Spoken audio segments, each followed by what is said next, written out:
An arrogant millionaire laughs at a street girl who pretends to play piano on a piece of cardboard. With contempt, he throws a cruel challenge. "If you really play and impress me, I'll adopt you." On stage before the skeptics, the child transforms each note into pure emotion and silences the audience. The man's laughter disappears, giving way to a revelation that would change his life forever. Richard Harrington's Italian leather shoes clicked against the sidewalk with the precise rhythm of a metronome. The December wind whipped through Manhattan's concrete canyons, but the cold never penetrated his custom-tailored overcoat. As CEO of Harrington Enterprises, he had transformed his father's modest real estate company into a global investment empire worth billions. Business magazines called him the Ice King, not just for his winter birthday, but for his legendary emotional detachment when closing deals. That particular evening, Richard was returning from a board meeting where he had orchestrated another corporate acquisition. The numbers scrolled through his mind like a stock ticker: profit margins, quarterly projections, shareholder value. His world was measured in digits and decimal points. He rounded the corner onto Fifth Avenue when an unusual sound caught his attention. Piano notes, delicate but precise, floated through the bitter December air, not from a store or restaurant, but somehow from the street itself. The source was almost comical: a small girl in a threadbare coat sitting cross-legged on the sidewalk, playing a cardboard cutout with piano keys drawn in marker. Her tiny fingers moved with surprising precision over the paper keyboard while she hummed softly, eyes closed in concentration. A few pedestrians had tossed coins into a small tin can beside her. The sight irritated Richard beyond reason. Another street performer manipulating emotions for pocket change. He'd seen countless hustlers in his 30 years in New York. He should have walked past. Any other day he would have. But something about the calculated performance, the precision of those moving fingers, made him stop. "What are you playing?" he asked, his voice carrying the same tone he used when questioning unprepared executives. The girl looked up, seemingly unsurprised by his presence. She had remarkable composure for someone so young, 7, perhaps 8 years old. Her face was small and heart-shaped, brown eyes serious beneath a fringe of dark bangs. "Chopin's Ballade No. 1 in G minor," she answered without hesitation. Her voice clear despite the traffic noise. Richard raised an eyebrow, an ambitious choice for a street act. Most would have gone with something recognizable to the average passerby. "That's a challenging piece," he remarked. "Conservatory students struggle with it." "It's my favorite," she replied simply, returning her attention to the cardboard keys. Her fingers continued their silent dance, and that's when Richard noticed something extraordinary. Her movements precisely matched the piece's notoriously difficult fingering patterns. Either she'd practiced this charade extensively or— "This is quite the performance," he said, unable to keep the sarcasm from his voice. "Do you make good money with this little act?" The girl's fingers paused. "It's not an act. I'm practicing on cardboard." Richard laughed, the sound sharp in the cold air. "That's certainly an economical approach to music education." Her expression remained unnervingly calm. "Mr. Jenkins says imagination is more important than instruments. He says Beethoven composed when he couldn't hear." Richard's irritation deepened. This child was exceptionally committed to her role. "And who is Mr. Jenkins?" "Your music teacher, my guardian. He played cello for the Philharmonic before his arthritis. Now he works at the grocery store and night security at the museum." The precision of her backstory was impressive. Richard had encountered elaborate street scams before, but using children this way crossed a line. His mind calculated the profitability of such an operation. One child, prime location, heart-tugging story about classical music instead of the usual hunger pitch. Someone had coached her well. "Let me guess," Richard said, frost forming around each word. "I dream of playing on a real piano someday." The girl nodded once. "I will. When Mr. Jenkins saves enough for lessons at the academy." "The academy?" Richard's eyebrows shot up. "You mean the Manhattan Academy of Music? Do you have any idea what tuition costs there?" $43,000 per year for the pre-college division," she answered promptly, "plus application and audition fees." Richard stared at her, momentarily speechless. The specificity of the amount was unsettling. Either this was an exceptionally elaborate con, or No, he refused to consider the alternative. New York had hardened him against emotional manipulation. "Tell me something," he said, crouching down to her eye level, his wool coat brushing the dirty sidewalk. "If you're such a prodigy, why aren't you applying for scholarships? The academy has programs for talented kids who can't afford tuition." "We tried," she said, no self-pity in her voice. "They said I need formal training first. It's like needing experience to get a job that gives you experience." The adult observation from such a young mouth nearly made Richard smile. Nearly. "So instead, you're out here pretending to play piano on cardboard. That's your solution." "I'm not pretending," she insisted, a flash of stubborn pride crossing her face. "I'm practicing." "There's a difference." "A semantic one at best," Richard retorted. He straightened up, brushing invisible dirt from his coat. Something about this child unsettled him deeply. Perhaps the absence of fear or desperation he typically saw in street beggars. "If you really knew Chopin, you'd understand how ridiculous this looks," he continued, gesturing toward the cardboard. "A real musician would know the difference between this fantasy and actually playing." The girl met his gaze directly. "I do know the difference." "Prove it," he challenged, the words escaping before he could consider them. "If you can actually play that ballade on a real piano and impress me, I'll—" He paused, searching for an appropriately outrageous promise. "I'll adopt you myself." He expected tears, anger, or at least confusion. Instead, the girl carefully folded her cardboard piano and stood up. "When and where?" she asked simply. Richard blinked, thrown off balance by her composure. He should walk away. This was absurd.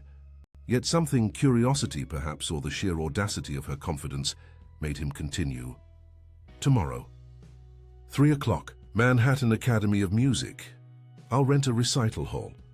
The words tumbled out before he could stop them. "I'll bring some faculty to evaluate. We'll see how well your cardboard practicing translates to ivory keys." "I'll be there," she said, gathering her few belongings. "My name is Sophia Mitchell." "Richard Harrington," he replied automatically, then immediately regretted giving his real name. "I know," she said quietly. "Thank you for the opportunity, Mr. Harrington." As she walked away, disappearing into the crowd, Richard stood frozen on the sidewalk. What had he just done? Challenged a homeless child to a piano recital, promised adoption as a joke? He pulled out his phone to cancel the entire absurd arrangement, then stopped. No, he would see this through. Tomorrow, this little charade would end. He would expose this manipulation for what it was. Make a donation to a legitimate music education program to ease his conscience, and forget this strange encounter ever happened. Morning found Richard in his penthouse office, distracted from quarterly reports by thoughts of the strange girl and his impulsive challenge. Twice his assistant, Meredith, had to repeat questions about his schedule. The third time she placed a cup of black coffee on his desk and fixed him with a concerned look. "You haven't been this distracted since the Singapore merger," she observed.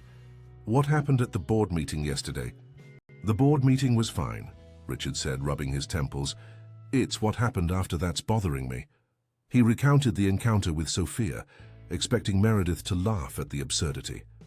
Instead, she listened with growing concern. "You challenged a homeless child to a piano recital and mockingly promised to adopt her." Meredith's voice was carefully neutral, but her disapproval was evident. "When you phrase it that way, it sounds terrible," Richard muttered. "How would you phrase it?" He had no answer.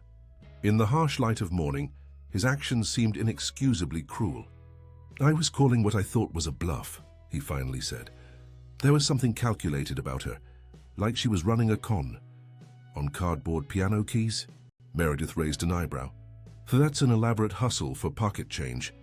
"You weren't there," Richard insisted. The way she spoke about Chopin, the tuition costs, it felt rehearsed. "So your solution was to challenge a 7-year-old. Richard ran a hand through his salt and pepper hair. "I've already arranged the audition. Martin Chen at the Academy owes me a favor. His foundation received substantial funding from us last year. He's bringing 3 faculty members." Meredith shook her head slowly. "And if she doesn't show up?" "Then I was right about the con," Richard replied, though the victory felt hollow even hypothetically. "And if she does show up and can't play?" Richard felt a twist of discomfort. "I'll make a donation to music education programs for underprivileged children. Maybe find a placement for her in one of them. And if she can play, Meredith pressed. Richard dismissed the possibility with a wave. She can't. Not Chopin's Ballade. Conservatory graduates struggle with that piece. Meredith's silence spoke volumes. Finally, she placed a folder on his desk. Your schedule for today. The audition is blocked for 3 to 5. I've arranged for the car to pick you up at 2:30. After she left, Richard found himself staring at his reflection in the floor-to-ceiling windows. When had he become a man who challenged homeless children? He'd built his reputation on being cutthroat in business, yes, but he'd always considered himself fundamentally fair. His phone chimed with a message from Martin Chen. Recital hall confirmed. Steinway prepared. Faculty intrigued by your discovery. Is this child a relative? Richard didn't know how to answer. He settled for not a relative. An experiment in authenticity. The rest of the morning passed in a blur of meetings and calls. At 2:15, Meredith appeared in his doorway. Your car is waiting early. Traffic on the east side. The Manhattan Academy of Music occupied an impressive Beaux-Arts building on Broadway at 122nd Street. As Richard's car pulled up, he half expected to find the sidewalk empty, the strange girl nowhere to be found. Instead, Sophia stood patiently by the entrance, still wearing her threadbare coat, holding her folded cardboard piano. Beside her stood an elderly man with stooped shoulders and gnarled hands, Mr. Jenkins, presumably. Richard's driver opened his door. There was no backing out now. You came, he said as he approached them, unable to keep the surprise from his voice. We said we would, the old man replied, his voice carrying the faint remnants of an accent, Eastern European perhaps. He extended a twisted hand. Walter Jenkins, you must be Mr. Harrington. Richard shook the offered hand carefully, noting the swollen knuckles characteristic of advanced arthritis. If this was an act, it was impressively thorough. Yes, shall we go inside? The faculty is waiting. Sophia looked up at the grand building with visible awe but no fear. Is it a Steinway? She asked. Yes, Richard answered, surprised by the specific question. A Model D concert grand. She nodded solemnly. Thank you. The recital hall was intimate, seating for about 80 people, but grand in its appointments. Rich wood paneling, perfect acoustics, and at its center the gleaming black Steinway. 4 people sat in the front row, Martin Chen and 3 faculty members, their expressions ranging from curious to skeptical. Richard made brief introductions, explaining that he'd encountered Sophia playing on a cardboard keyboard and wanted professional assessment of her abilities. He carefully omitted his sarcastic adoption promise. This is highly irregular, said one professor, a stern-looking woman with silver hair. We typically evaluate students through formal application processes. Consider it a favor to a major donor, Richard replied smoothly, and an opportunity to discover raw talent. The woman seemed unimpressed but nodded curtly. Richard turned to Sophia. These professors will evaluate your playing. You said you've been practicing Chopin's Ballade No. 1, correct? She nodded, removing her coat to reveal a simple but clean dress beneath.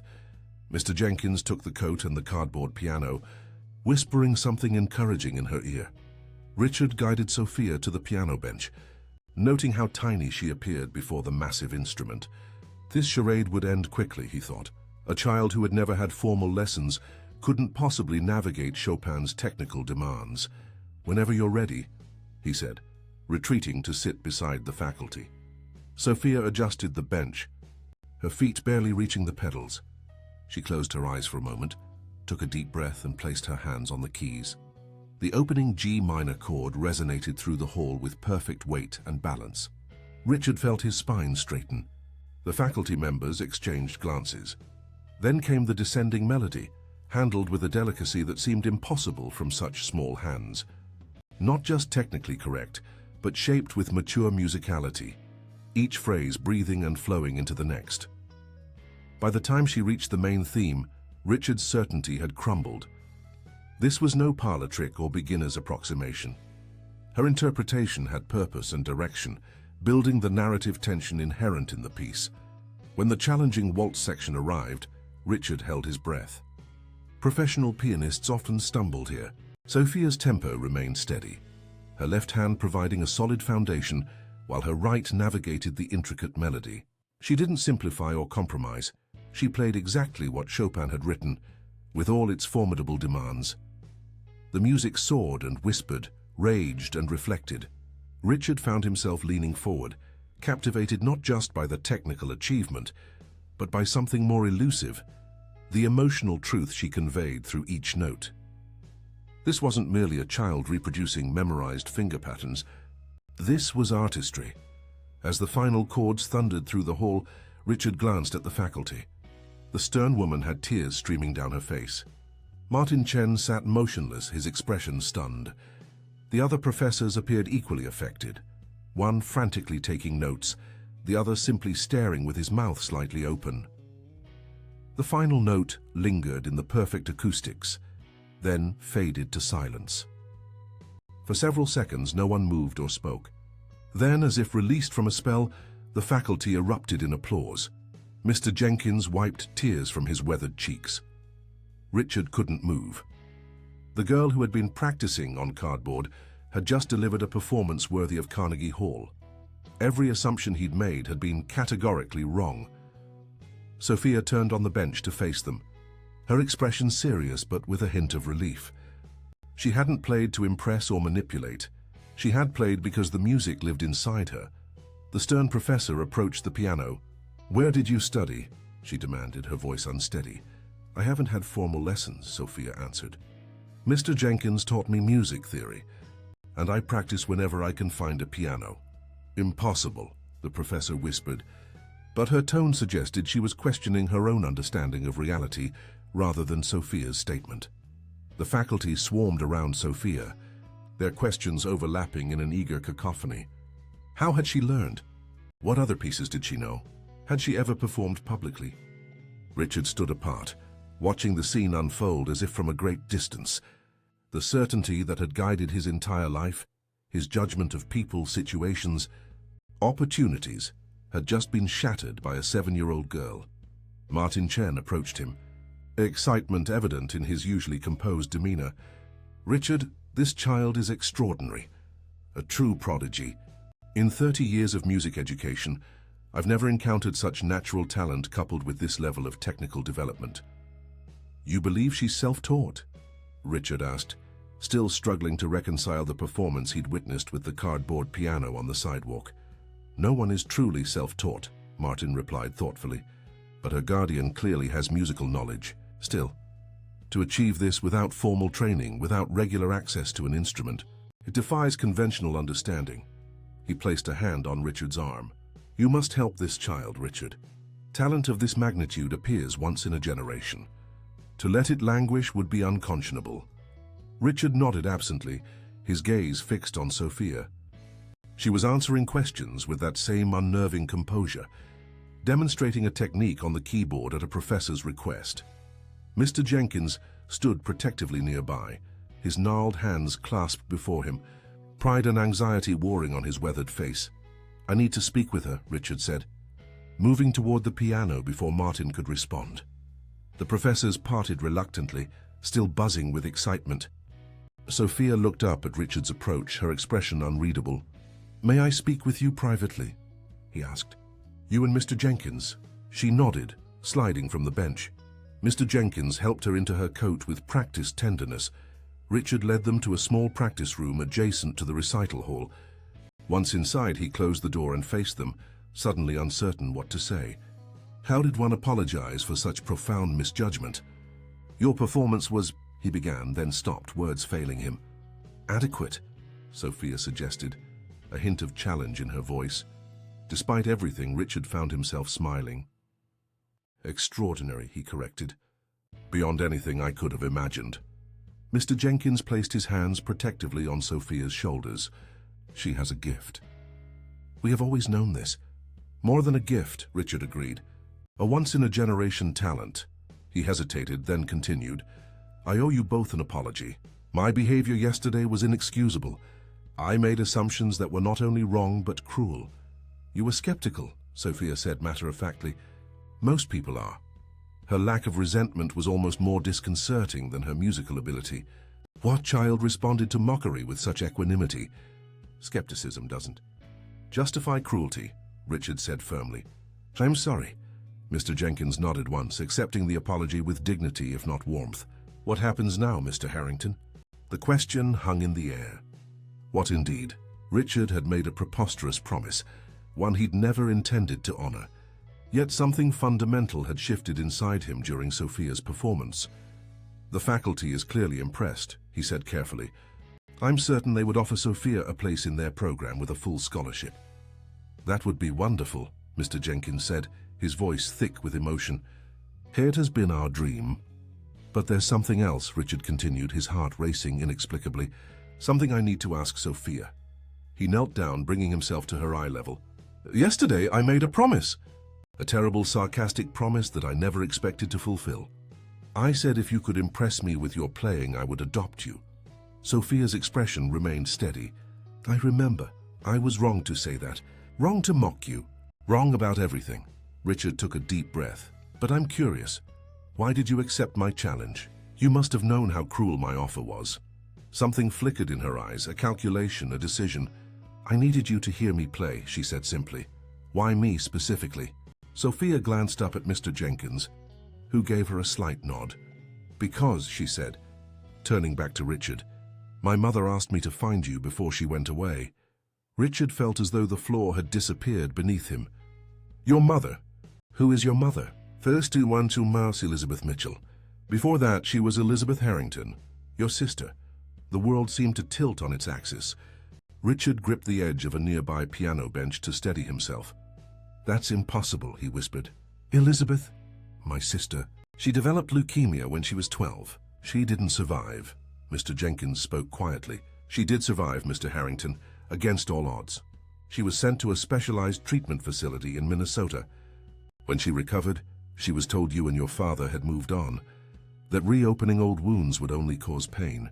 She respected that decision, built her own life, but she never stopped following your career from afar. Richard shook his head, memories flooding back. His father closing Elizabeth's bedroom door for the last time, the silence in their house afterward, the unspoken agreement never to mention her name again. There must be some mistake. My father would have told me if she had survived. Your father made choices he thought would protect you, Mr. Jenkins said gently. Elizabeth understood that even if she didn't agree. If what you're saying is true, Richard said, struggling to maintain composure, where is she now?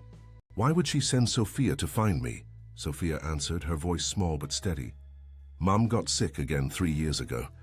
The doctors said the old medicines had damaged her heart. She went to a special hospital in Switzerland, but she couldn't take me with her. She made me promise to find you if she didn't come back by my 7th birthday. Richard felt a physical pain in his chest. If Elizabeth had truly survived childhood leukemia, only to face complications years later, if she had been alive all this time, I have proof, Sophia said, reaching into her coat pocket. She withdrew a worn envelope and handed it to Richard.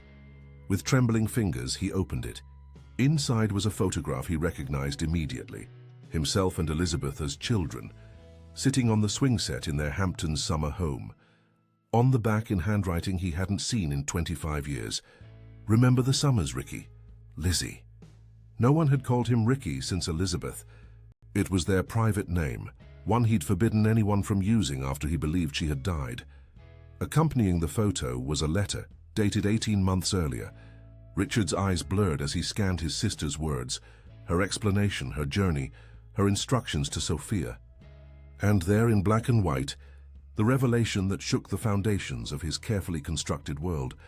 Elizabeth had invested her teacher's pension in Harrington Enterprises stock when Richard first took over the company. Those modest investments had grown exponentially, leaving Sophia with a substantial inheritance. According to Mum's will, Sophia continued as Richard struggled to absorb the letter's contents. The money is in trust until I'm 18. But there's a condition. I can only access it early for education if I'm adopted by a blood relative. The pieces clicked into place with devastating clarity. The cardboard piano on Fifth Avenue hadn't been random chance. It had been a carefully orchestrated encounter. Sophia and Mr. Jenkins had been waiting, watching, planning for the right moment to approach him. You set me up, Richard said, the hint of his old coldness returning. We fulfilled a promise, Mr. Jenkins corrected. Elizabeth wanted Sophia to know her family, her only living relative. She also wanted Sophia's gift to be nurtured properly. The inheritance can provide for her education, but she needs more than money. She needs family. Richard looked at Sophia, really looked at her for the first time. The shape of her eyes, the determined set of her chin. How had he not seen Elizabeth in her face immediately? Why the elaborate scheme? He asked. Why not simply approach me directly? Explain the situation. Would you have believed us? Mr. Jenkins asked gently. A strange man and child claiming to be your long-lost family, asking for recognition and help. Or would you have dismissed us as opportunists targeting your wealth? Richard couldn't answer. They had judged his character accurately, perhaps too accurately. I needed you to see me, Sophia said quietly. Not just hear about me. Mom said music was the only language that ever reached your heart, even when you were little. Elizabeth had known him so well even after all these years apart. Music had indeed been their bond.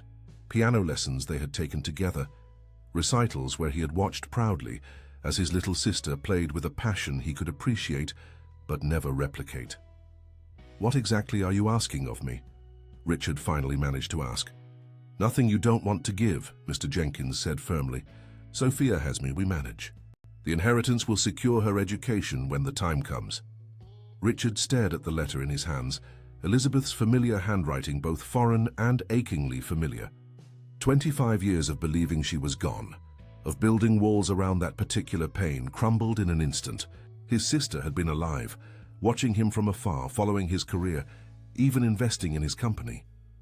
And now her daughter, his niece, stood before him with Elizabeth's eyes and a musical gift that transcended ordinary talent. I need time, he said finally, carefully folding the letter. This is overwhelming. Of course, Mr. Jenkins replied. We've waited years already. A few more days won't matter. But Sophia's expression suggested otherwise, a brief flash of disappointment quickly masked by that preternatural composure. Richard wondered how many disappointments this child had already endured. Where are you staying? He asked. We have an apartment in Washington Heights, Mr. Jenkins answered. Small but adequate for our needs. Richard nodded, pulling out his business card and writing his personal cell number on the back. Call me tomorrow. We should continue this conversation. He hesitated, then added, and Sophia should have access to a proper piano in the meantime. I'll speak with Martin about practice rooms here. That's very generous, Mr. Jenkins said, accepting the card carefully. As they prepared to leave, Richard found himself unable to let them go just yet. Wait, he said impulsively. Have dinner with me tonight, both of you. There's a restaurant near here, nothing fancy, but good food. I'd like to hear more about Elizabeth. The invitation surprised even himself. Richard Harrington didn't do impromptu dinners, especially not with strangers making extraordinary claims. Yet they weren't truly strangers, were they? This child was his blood, whether he was prepared to accept it or not. Mr. Jenkins looked to Sophia, who nodded almost imperceptibly. We would be honored, he said. An hour later, they sat in a quiet Italian restaurant near the academy. Richard had called ahead, ensuring a private table in the back. Sophia sat with perfect posture, examining the menu with serious concentration. The spaghetti is very good here, Richard offered, searching for normal conversation in this surreal situation. I like spaghetti, Sophia replied gravely, as if stating an important fact for the record. Despite everything, Richard found himself smiling. There was something refreshing about her directness. Then spaghetti it shall be. After they ordered, an awkward silence descended. So many questions crowded Richard's mind he hardly knew where to begin. How did you meet my sister? He finally asked Mr. Jenkins. The old musician's face softened with memory. I was her daughter's piano teacher. Elizabeth brought Sophia to me when she was 4, already showing remarkable aptitude. When Elizabeth's health declined, I became Sophia's guardian at her request.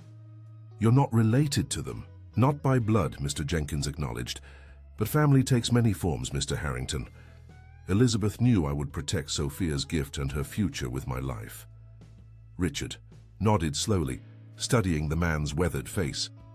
There was unmistakable love there, not just for Sophia, but for the memory of Elizabeth as well.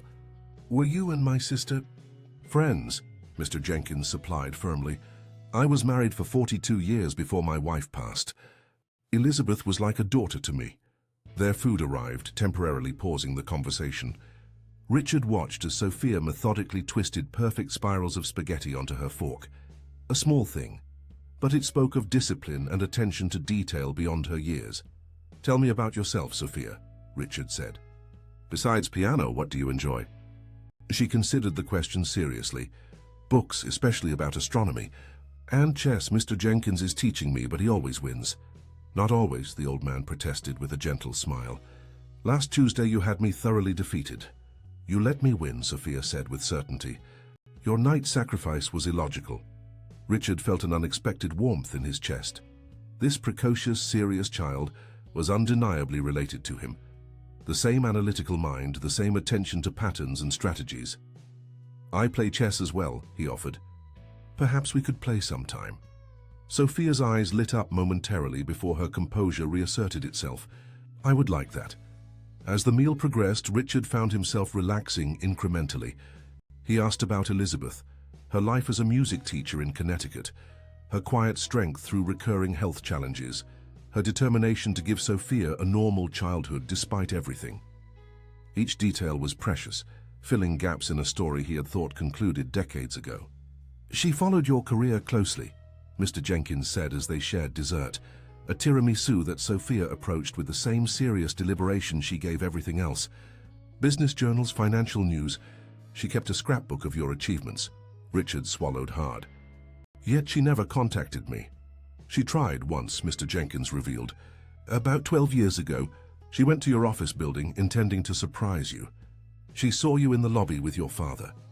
Richard remembered that day with perfect clarity, his father's rare visit to the headquarters after semi-retirement, their argument about acquisition strategy, the cold tension between them that never seemed to dissipate. "She couldn't bring herself to approach," Mr. Jenkins continued. "She said you both looked so formidable, so complete in your world. She feared disrupting what you had built. She was afraid I would reject her," Richard concluded. The realization painful but undeniable. Mr. Jenkins didn't confirm or deny, but his silence was answer enough.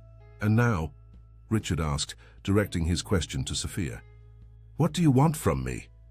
She placed her fork down precisely, meeting his gaze with those familiar eyes. "Mom said you might need me as much as I need you." I didn't understand what she meant until I saw you listening to me play. The simple observation struck Richard with unexpected force. Had he been so transparent? Had this child seen through his carefully constructed facade to the emptiness beneath? "I have a good life," he said defensively. "Success by any measure." "Success isn't happiness," Sophia replied, with that disconcerting adult perspective. "Mom said you were always chasing something." She thought maybe you were chasing the wrong thing. Richard felt exposed, as if this 7-year-old had somehow accessed private thoughts he barely acknowledged himself. The relentless pursuit of success, the endless acquisition of wealth and power, the persistent sense that something essential remained just beyond reach. How could Elizabeth have understood this from afar when he barely recognized it himself? "Your mother seems to have had me figured out," he said, attempting lightness but achieving only vulnerability. "She loved you," Sophia said simply. "Even when you didn't know she was there." The statement hung in the air between them, both accusation and absolution. Richard had built an empire while remaining oblivious to his sister's existence, her struggles, her love. The realization was devastating. "I would have helped her," he said, his voice barely audible. "If I had known she was ill, if I had known about you." "She knew that," Mr. Jenkins assured him. But Elizabeth was fiercely independent. She wanted to stand on her own terms. And she wanted any relationship between you and Sophia to be based on connection, not obligation. Hence the elaborate piano scheme, Richard concluded. Understanding dawning. Her idea entirely, Mr. Jenkins admitted with a small smile. She knew your skeptical nature would require irrefutable proof of Sophia's gift. And she knew music would reach you when words might fail. Richard looked at Sophia with new appreciation. You carried out her plan perfectly. Weren't you afraid I would simply walk past? Or that I would fail to follow through on the audition? No, Sophia said with absolute certainty. Mom said you never could resist a challenge. And she said once you heard me play, everything would change. Elizabeth had known him so well, his weaknesses, his triggers, the exact emotional leverage required to penetrate his defenses. The realization was humbling and strangely comforting. Someone in this world had truly seen him, had understood the person behind the polished business persona. "What happens now is your choice," Mr. Jenkins said gently. "We've fulfilled our promise to Elizabeth by finding you.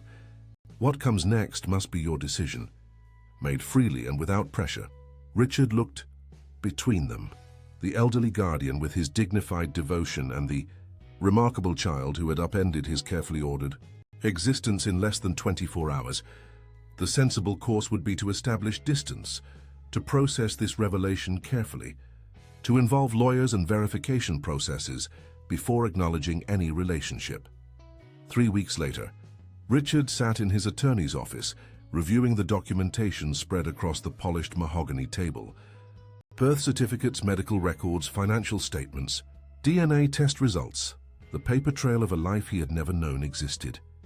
"Everything checks out," said Rebecca Winters, his longtime legal counsel. "Elizabeth Harrington Mitchell was indeed your sister. The DNA confirms Sophia is your niece. The trust Elizabeth established is legitimate. Quite clever financial planning, actually. Your sister invested well." Richard nodded absently, his finger tracing the edge of Elizabeth's birth certificate, a document identical to his own, except for the date. Tangible proof of the connection he had spent weeks verifying. "And the guardianship situation?" he asked. Rebecca shuffled through the papers. "Walter Jenkins was appointed legal guardian following your sister's medical incapacitation 3 years ago. The arrangement was properly documented and approved by the courts. He's been Sophia's primary caretaker since Elizabeth entered long-term care in Switzerland." "And my sister's current condition?" Rebecca's expression softened. "The medical updates from the Swiss facility are consistent with what Mr. Jenkins told you. Advanced cardiomyopathy, resulting from childhood cancer treatments. She's receiving experimental therapy, but her prognosis remains guarded." Richard absorbed this information with the same detached analysis he applied to business matters, though the emotional undercurrent threatened his composure. Since the revelation at the music academy, he had moved methodically, hiring investigators, arranging DNA testing, verifying every detail of the story. Not because he doubted Sophia's identity, but because he needed the structure of process to manage the emotional upheaval. "What are my options regarding Sophia?" he asked. "Several," Rebecca replied, her tone shifting to professional efficiency. "You could petition for guardianship, either replacing Mr. Jenkins entirely or establishing a co-guardianship arrangement. You could also pursue formal adoption, which would create a permanent legal parent-child relationship." "And the inheritance?" "The terms of the trust are clear. The principal can only be accessed before Sophia turns 18 if she is adopted by a blood relative, you in this case. Otherwise, it remains locked until her 18th birthday, with only modest distributions for education and basic needs." Richard leaned back in his chair, processing the options. "What would you recommend?" Rebecca removed her reading glasses. "Richard, I've been your attorney for 15 years. In that time, I've never known you to seek my opinion on personal matters." "This situation is unprecedented," he replied stiffly. "Indeed it is." She studied him for a moment. "Legally speaking, you're under no obligation to pursue any relationship with Sophia. Your sister made provisions for her care and education. Mr. Jenkins appears to be a devoted guardian." "That doesn't answer my question." Rebecca sighed. "If you're asking my professional opinion, a gradual approach would be prudent. Begin with regular visitation, perhaps progress to a co-guardianship arrangement if that proves successful. Adoption is a significant commitment, one that should not be undertaken without considerable thought." Richard nodded, his decision already forming despite her cautious advice. "Draft the necessary paperwork for both scenarios, co-guardianship and adoption. I'll decide which to pursue after speaking with Mr. Jenkins and Sophia." Rebecca raised an eyebrow but made a note. "There's one more thing you should be aware of," she said, pulling another folder from her briefcase. "Your investigator's report flagged a potential complication." Richard tensed. "What kind of complication?" "Victor Blackwood has been making inquiries about Sophia and her inheritance." The name sent a jolt of alarm through Richard. Victor Blackwood was his father's half-brother, a man perpetually on the periphery of the Harrington family, appearing only when financial opportunity presented itself. Their last encounter had been at Richard's father's funeral, where Victor had made veiled insinuations about deserving a larger portion of the estate. "What kind of inquiries?" Richard asked sharply. He accessed Elizabeth's will through a contact in the Connecticut probate court.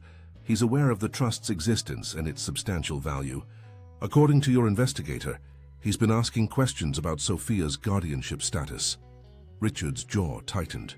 He has no claim to Elizabeth's estate or Sophia's trust. Not directly, Rebecca agreed, but as a blood relative, he could potentially petition for guardianship himself, which would put him in position to influence how the trust is managed until Sophia reaches adulthood. That's his angle, Richard muttered, pieces clicking into place.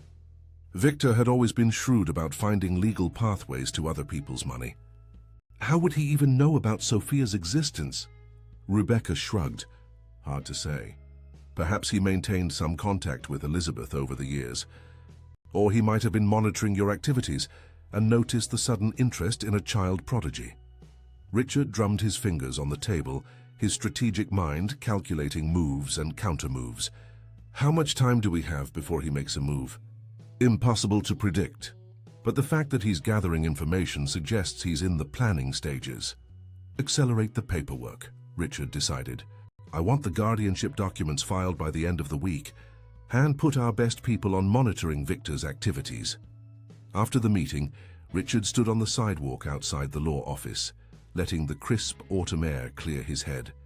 The past 3 weeks had been a continuous process of adjustment, reconciling the solitary life he had built with the sudden presence of family he never knew existed. He had seen Sophia 5 times since their dinner, carefully structured visits that began with a tour of the Manhattan Academy's facilities, progressed to a chess match in Central Park, which she very nearly won, and most recently, dinner at his penthouse, where Sophia had played his rarely used grand piano while he and Mr. Jenkins discussed practical arrangements for her musical education. Each encounter revealed new facets of his niece's remarkable character, her seriousness when approaching any task, her encyclopedic knowledge of classical composers, the rare moments when her composure gave way to childlike enthusiasm, usually involving books or music. Richard found himself increasingly drawn to her, not just out of family obligation or admiration for her talent, but genuine connection. Mr. Jenkins had been a constant presence, watchful but supportive. The old musician clearly adored Sophia, his protective instincts balanced by recognition of the opportunities Richard could provide. Their relationship had evolved from mutual wariness to cautious respect. Now, with Victor circling like a shark, scenting blood in the water, Richard faced a decision point. The measured, gradual approach Rebecca recommended was suddenly a luxury he couldn't afford. He needed to secure Sophia's position, and quickly. His car arrived, Thomas the driver holding the door with his usual deference. "Home, sir?" "No," Richard decided. "Washington Heights. I have the address." 40 minutes later, he stood outside a modest apartment building, pressing the buzzer for Unit 4B. Mr. Jenkins' voice crackled through the intercom. "It's Richard Harrington," he announced. "May I come up? There's a matter we need to discuss." The apartment was small but impeccably maintained, every surface clean, books and sheet music organized on shelves built from repurposed crates. A keyboard stood in the corner, clearly Sophia's practice instrument when she couldn't access a real piano. She greeted him with solemn courtesy, offering tea which Mr. Jenkins prepared, while Richard explained the situation in carefully edited terms, omitting the more concerning aspects of Victor's potential motives. "I have a distant relative who has expressed interest in Sophia's welfare," he said, choosing his words deliberately. "This creates some urgency regarding our legal arrangements." Mr. Jenkins' weathered hands trembled slightly as he set down the teacups. "You believe this relative has negative intentions?" "I believe his interest is primarily financial, rather than Sophia's well-being," Richard replied, maintaining professional calm. "Which is why I'm proposing we formalize our arrangement immediately." "What arrangement did you have in mind?" Mr. Jenkins asked cautiously. Richard turned to Sophia, who had been listening with characteristic intensity. "I'd like to become your legal guardian, alongside Mr. Jenkins. This would give me the authority to make decisions about your education and welfare, while allowing Mr. Jenkins to continue in his current role." "And in the future?" Sophia asked, her perception cutting directly to the heart of the matter. Richard met her gaze directly. "In the future, if we all agree it's the right course, I would like to adopt you. Not just as a fulfillment of that ridiculous promise I made, but because you are my family. My only family." The words hung in the air, more emotionally honest than Richard had intended. Sophia studied him with those serious eyes that saw too much. "What about your job?" she asked practically. "Oh, you work all the time?" The question made Richard smile despite the situation's gravity. "I do work a lot," he acknowledged. "That would need to change. But I have excellent people who could take on more responsibility." "And where would I live?" "That's something we'd need to discuss. My apartment has plenty of space, but it would be an adjustment for both of us. There's also the option of finding a new place altogether." He glanced at Mr. Jenkins. "With room for Mr. Jenkins, of course." The courtroom's polished wooden surfaces gleamed under fluorescent lights as Richard straightened his tie for the third time that morning. Despite his countless appearances before boards and business tribunals, family court made him uncharacteristically nervous. Beside him, Rebecca arranged documents with practiced efficiency while he scanned the room for any sign of Victor. "Relax," Rebecca murmured. "Judge Hernandez has reviewed our petition thoroughly. The temporary guardianship order is virtually assured." Richard nodded tightly, his attention shifting to the entrance where Mr. Jenkins appeared with Sophia. She wore a simple blue dress, her dark hair neatly braided, looking impossibly small and vulnerable in the formal setting. Richard moved to meet them. "Good morning," he said, making an effort to sound calm for Sophia's benefit. "Did you sleep well?" "I practiced scales for an hour first," she replied seriously. "It helps me focus." The comment was so perfectly Sophia that Richard felt some tension ease from his shoulders. In the month since filing for co-guardianship, they had established a tentative routine. Weekday afternoons at the academy, where Sophia now attended the pre-college program. Weekend mornings at Richard's apartment, where she practiced on his grand piano. Sunday chess matches that had become increasingly competitive. "Mr. Harrington," Mr. Jenkins greeted him with a nod. The elderly musician looked uncomfortable in his worn suit, but his dignity remained intact. "Any sign of your uncle?" "Not yet," Richard replied, scanning the room again, but his attorney filed an appearance. "He'll be here." As if summoned by the words, the courtroom doors opened to admit Victor Blackwood, tall and lean with the same sharp features as Richard's father. Though weathered by years of indulgence rather than discipline, his expensive suit couldn't quite disguise the desperation around his eyes. Beside him walked a sleek attorney Richard recognized from previous Harrington family disputes. Victor's gaze locked onto Sophia with predatory assessment, then shifted to Richard with a tight smile. "Nephew," he called, crossing the room with false joviality. "Family business brings us together again." Richard positioned himself subtly between Victor and Sophia. "This isn't a social occasion, Victor." "Indeed not," his uncle agreed, his attention returning to Sophia. "This must be Elizabeth's daughter. The resemblance is remarkable." He extended a hand toward her. "I'm your great-uncle Victor, my dear. I knew your mother when she was just a little older than you."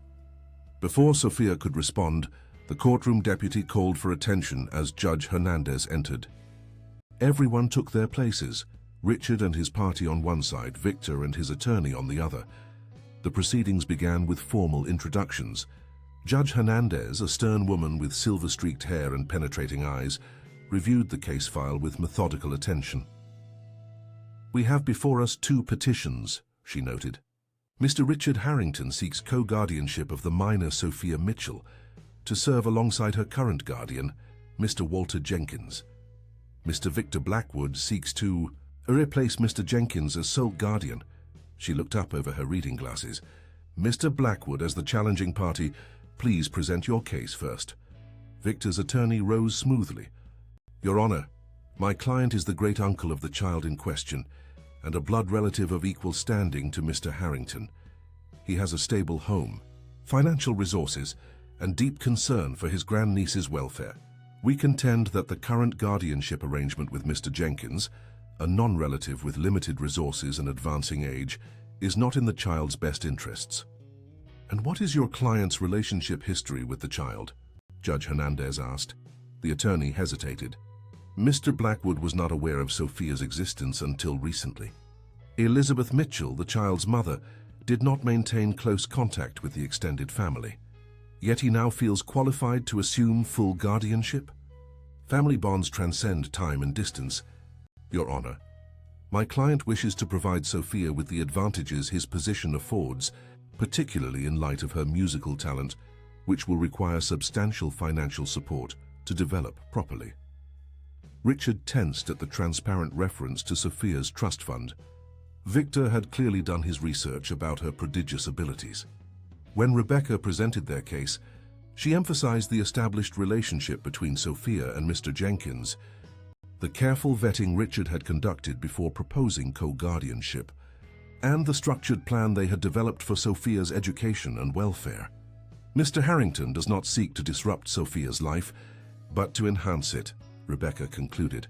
The co-guardianship arrangement preserves the stability Mr. Jenkins provides, while adding the resources and family connection Mr. Harrington offers. Judge Hernandez considered both arguments, then addressed the attorneys directly. I've reviewed the home studies, financial disclosures and character references submitted by both parties. Now I'd like to hear from those most directly involved. She turned toward the gallery. Mr. Jenkins, would you please approach? The elderly musician made his way forward, his arthritic gait slow but dignified. After being sworn in, he answered the judge's questions about his relationship with Sophia, their daily routines, and his ability to continue caring for her. I'm not a young man, he acknowledged when asked about his health, but I have devoted these past 3 years to Sophia's well-being. Her mother trusted me with her most precious treasure, and I have honored that trust to the best of my ability. And how do you view Mr. Harrington's petition for co-guardianship? Mr. Jenkins glanced toward Richard.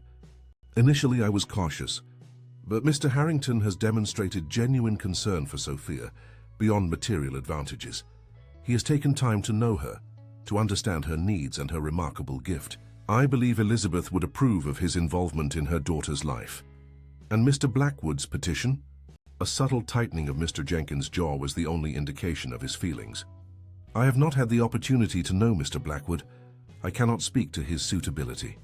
After Mr. Jenkins stepped down, Victor took the stand, presenting himself as a concerned family member, eager to provide Sophia with advantages befitting her Harrington heritage.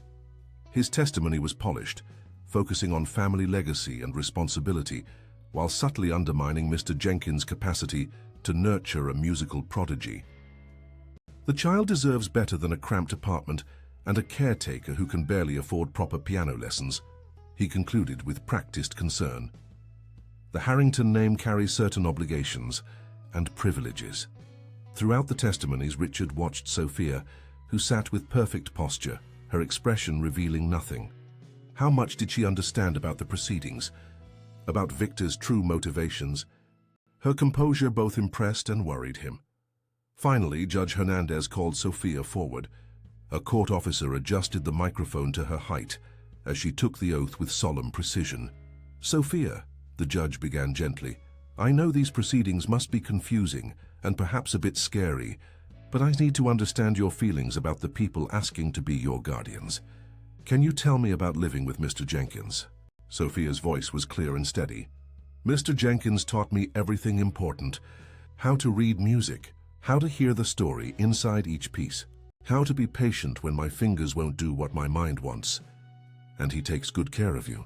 Make sure you have what you need. We don't have lots of money, Sophia acknowledged with characteristic directness. Sometimes I practice on my keyboard instead of a real piano. But we have books and music and chess. Mr. Jenkins works 2 jobs so I can have piano scores and good shoes.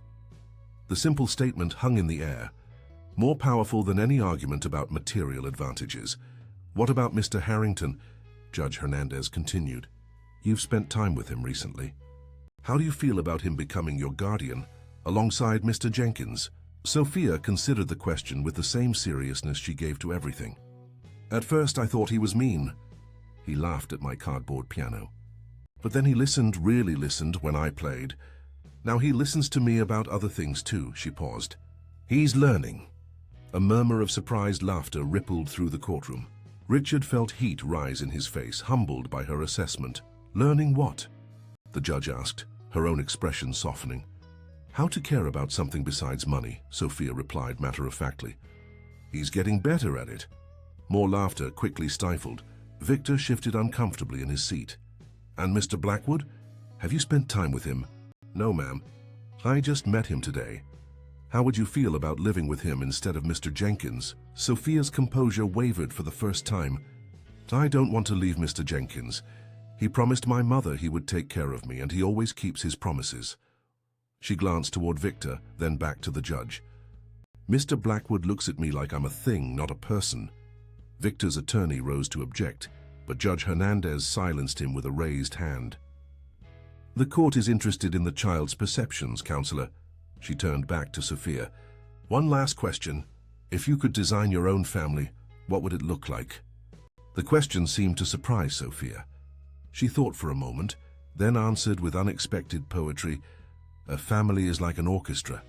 Different instruments playing different parts, but making one beautiful sound together.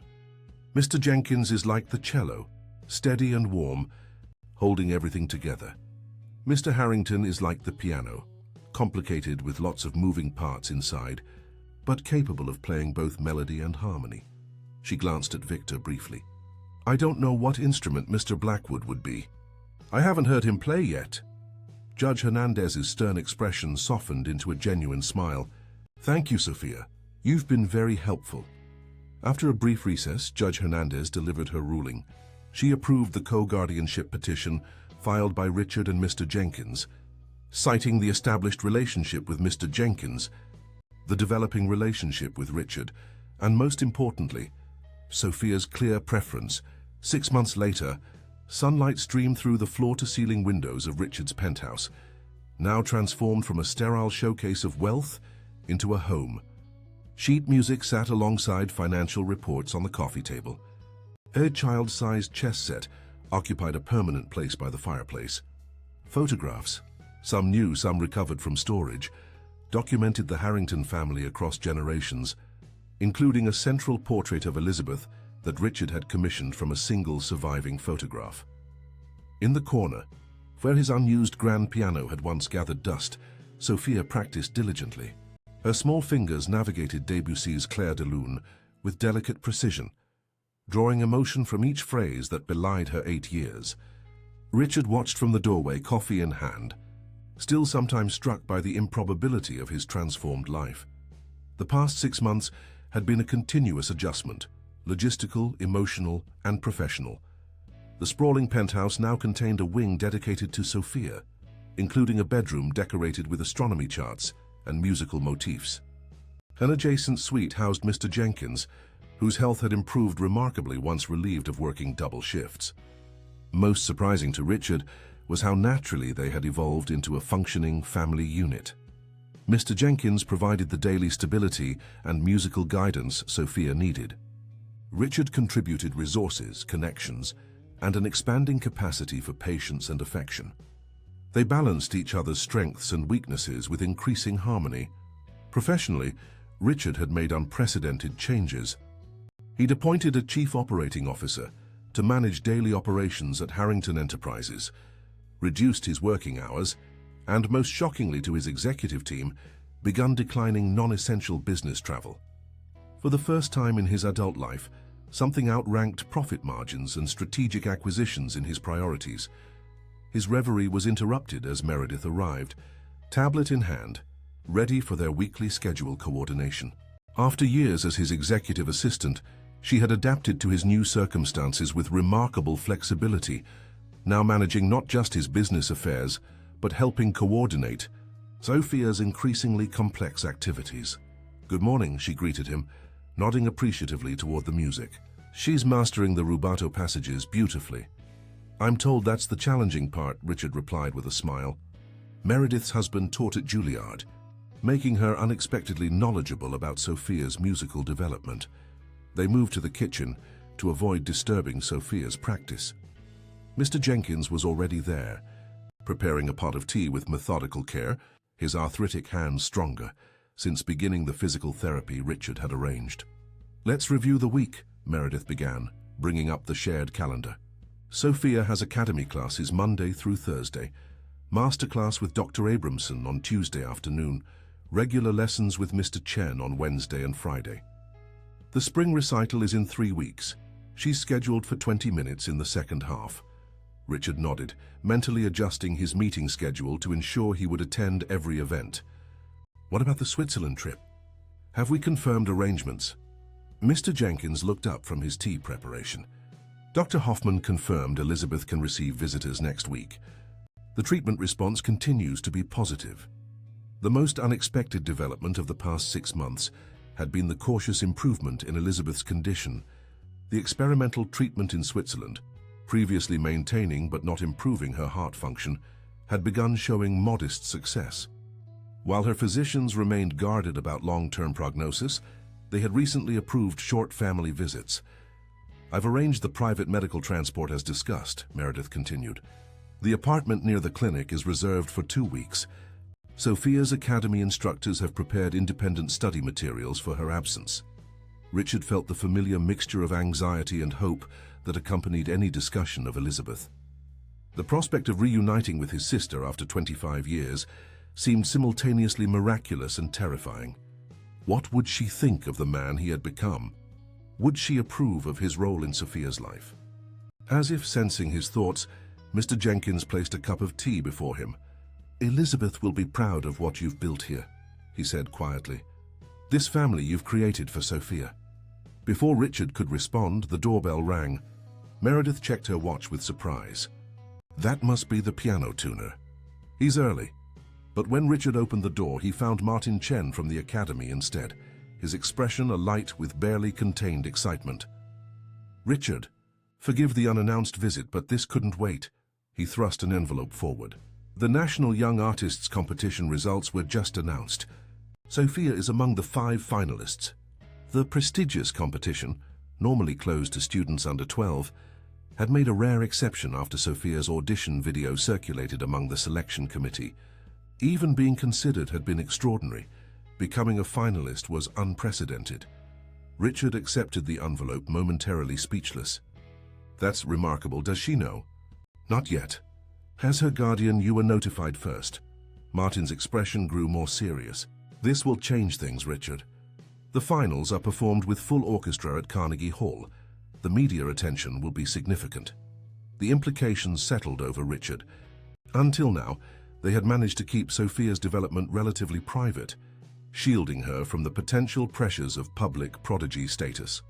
This recognition would end that protected obscurity. "We should discuss this with her carefully," Richard said, "and with her mother when we visit next week." Martin nodded, understanding. "Of course. But Richard, what she's accomplished is extraordinary. Only 5 students in the competition's history have reached the finals before age 12. After Martin left, Richard returned to the living room where Sophia was still practicing, unaware of the news that would soon alter her trajectory. He waited until she completed the piece before speaking. "That was beautiful," he said, sitting beside her on the bench. "You've mastered the emotional shading Chen was emphasizing." Sophia nodded, humble but aware of her progress. "The middle section still needs work. The left hand should whisper more." Richard smiled at her perfectionism, a trait they shared. "I have some news from the academy. The Young Artists competition results arrived today." Her fingers stilled on the keys. "Did I make it?" "You're a finalist. One of only 5 selected nationwide." Sophia absorbed this information with characteristic seriousness, considering its implications rather than celebrating immediately. "The finals are with orchestra," she said finally, "at Carnegie Hall. Yes, it's a significant opportunity, but also a significant spotlight. We should talk about whether you want to continue with the competition." She looked surprised. "Why wouldn't I?" "Because with recognition comes pressure, expectations, public attention. Your life would change in ways that might not always be comfortable." Sophia considered this, her expression thoughtful beyond her years. "Mom always said music isn't about recognition, it's about connection." making people feel something they can't express themselves. Your mother is very wise, Richard said softly. Do you think she'll be well enough to come to Carnegie Hall? The question held such hope that Richard felt his chest tighten. I don't know, Sophia, but we'll ask her doctors when we visit next week. And regardless, we'll make sure she hears you play, even if we have to arrange a private live stream to her room. Sophia nodded, accepting this practical solution. I think I want to continue with the competition. Not to win, but to play for people. To connect. Richard felt a surge of pride so intense it momentarily overwhelmed him. This child, this remarkable, serious, wise child, had changed everything in his life. His priorities, his schedule, his very understanding of success and fulfillment. Then we'll support you every step of the way, he promised. Later that afternoon, as spring sunshine bathed the terrace in golden light, Richard watched Sophia and Mr. Jenkins engaged in their weekly chess match. The bond between them remained central to Sophia's stability, a connection Richard respected and nurtured, rather than competed with. His phone chimed with an email notification.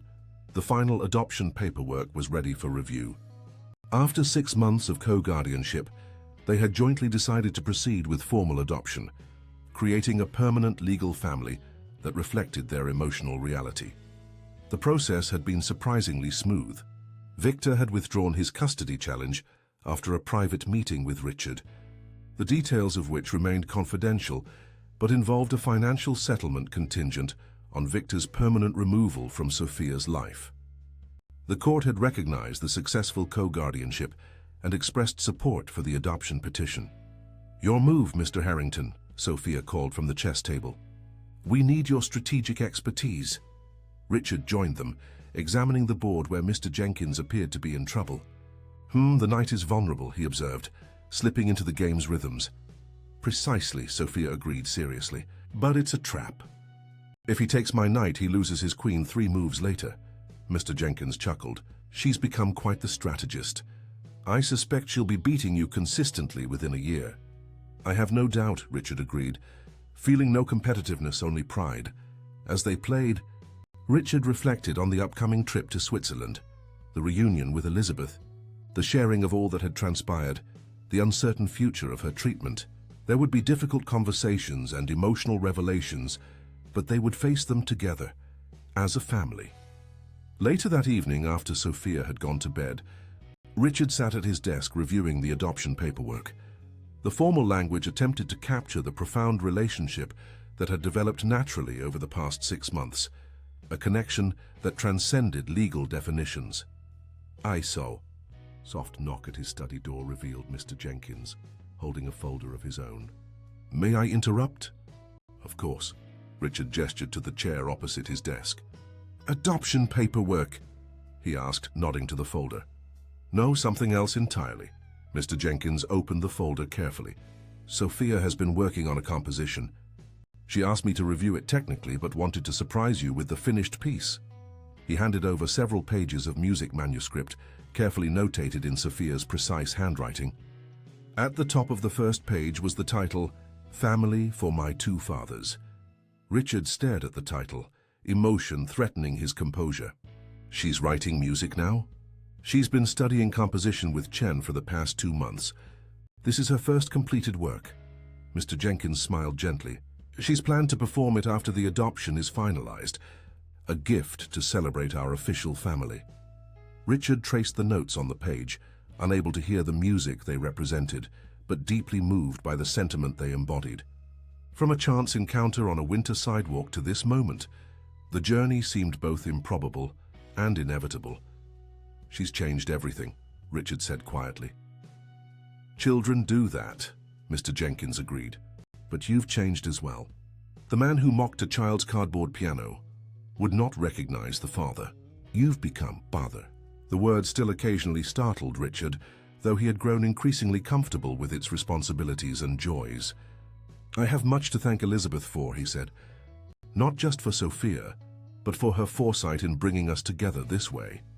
Elizabeth always believed in second chances, Mr. Jenkins replied. And in the healing power of music. Richard carefully returned the composition to its folder. In a few weeks they would travel to Switzerland. where Elizabeth would meet the new version of her brother, the man who had learned to value connection above acquisition, compassion above competition, family above fortune.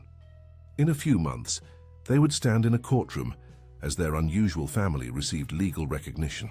Sophia would play her composition, and they would celebrate the harmony they had created together. And in the years to come, that harmony would continue to evolve, each of them contributing their unique strengths to the family orchestra Sophia had so perfectly described. Richard would never again be the solitary, driven figure whose expensive shoes clicked coldly against Manhattan sidewalks. Instead, he had discovered something his wealth could never buy: the profound joy of belonging. As spring twilight settled over the city, Richard closed the adoption paperwork and moved to the piano. He ran his fingers lightly over the keys Sophia had played earlier, marveling at how an instrument that had stood silent for years now filled his home with music daily. The mocking challenge he had issued that winter day, "If you can play this piece and impress me, I'll adopt you," had been transformed from cruel sarcasm to profound promise. Sophia had not only impressed him with her playing, she had fundamentally changed his understanding of what truly mattered in life. The cardboard piano, carefully preserved in Sophia's room as a reminder of their beginning, had proven more valuable than all his business acquisitions combined. It had led him to the family he never knew he needed, a family created not through obligation, but through connection, commitment, and love. Fimda Historia. Dear listeners, we hope Richard and Sophia's journey has touched your heart. The transformation of a cold businessman through the power of music and family reminds us that connections can be found in the most unexpected places. For more emotionally captivating stories like this one, check out our specially curated playlist by clicking the link on your left. If you enjoyed this story, please subscribe to our channel and give this video a thumbs up. Every day we bring you unique narratives that explore life's complexities and the healing power of human connection. We can't wait to share our next story with you. We'll be reading your comments. What part of Richard and Sophia's journey moved you the most?